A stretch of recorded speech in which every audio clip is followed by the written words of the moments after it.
The call lasted only a few minutes, but when it ended, Margaret Ellis felt as though her entire world had fallen silent. On the other end of the line, Nathan wasn't crying. He wasn't angry.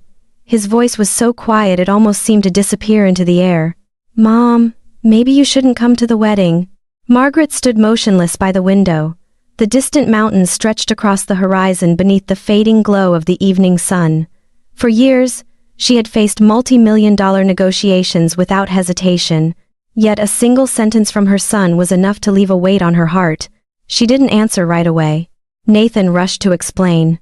"Olivia's family thinks most of the guests will be important people. They're worried you might feel uncomfortable." Uncomfortable. Margaret slowly closed her eyes. She understood exactly what those words really meant. In the eyes of the Bennett family, she was nothing more than a widow, living a quiet life in a small lakeside home. A woman who never appeared in business magazines, never drove luxury cars, and never felt the need to show off her wealth. This wasn't the first time they had judged her. Margaret remembered the awkward dinners they had shared before, the seemingly innocent questions about her work, the curious glances that lingered on her simple clothes, the polite smiles that never quite reached their eyes. Everything had led to this moment. What hurt her most was not the Bennett family's disrespect. It was the fact that Nathan had not objected. He had simply delivered the message. After the call ended, Margaret remained standing there for a long time. The evening breeze rippled across the lake in the distance. A familiar feeling slowly awakened inside her. Not anger, not resentment, but clarity, because there was one truth the Bennett family knew nothing about. And very soon, they would be forced to face it. Margaret never called Nathan back. She didn't contact the Bennett family either. People who are truly secure in their position rarely rush into an argument.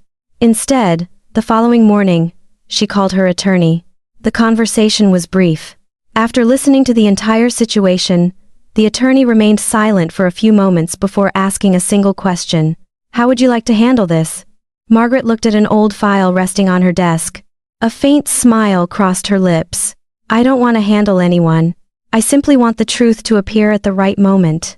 Many years earlier, when Aspen Ridge Resort stood on the edge of bankruptcy, no one believed it could be saved. But Margaret saw things differently. She saw potential where everyone else saw failure. Through a private investment trust, she quietly purchased the entire resort. Her name never appeared on advertisements. It never appeared in newspapers. Even many of her longtime business associates had no idea she was the true owner. Meanwhile, the Bennett family had spent months boasting about the luxurious wedding that would soon take place at Aspen Ridge. They proudly told friends about the prestigious venue they had secured. The irony was that they had no idea the woman they looked down on was the very person who owned it. That afternoon, the resort manager personally called Margaret. He had heard that she had been removed from the guest list. His voice was filled with disbelief. "I can't believe they would do something like that." Margaret remained calm. She made only one request. Before the ceremony began, there would be a brief welcome address from the owner of the resort.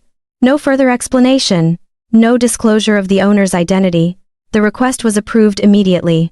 Over the next few days, Nathan tried several times to speak with his mother, but every time he looked into her calm, unreadable eyes, he fell silent. He could feel that something was coming, a truth that no one in the Bennett family was prepared to face. The wedding day finally arrived. Aspen Ridge Resort shimmered beneath the golden light of an early autumn afternoon. Luxury cars streamed through the main entrance one after another. Laughter blended with music, creating the perfect atmosphere the Bennett family had spent months planning. Mr. and Mrs. Bennett stood near the entrance, pride written across their faces. Then they saw Margaret. She arrived wearing an outfit that was simple yet elegant. Nothing flashy, nothing designed to attract attention.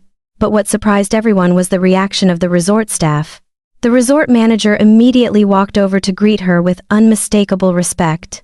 Curious glances began to spread through the crowd. As the ceremony was about to begin, the master of ceremonies announced that the owner of Aspen Ridge Resort would like to offer a few welcoming remarks. The guests applauded politely. Then the entire venue suddenly fell silent. Margaret stepped onto the stage. Nathan froze. The Bennett family stared in disbelief. Margaret held the microphone with calm, steady hands. Her voice was gentle but clear. I am the owner of Aspen Ridge Resort. A wave of shock swept across the gathering. No one said a word. Margaret continued.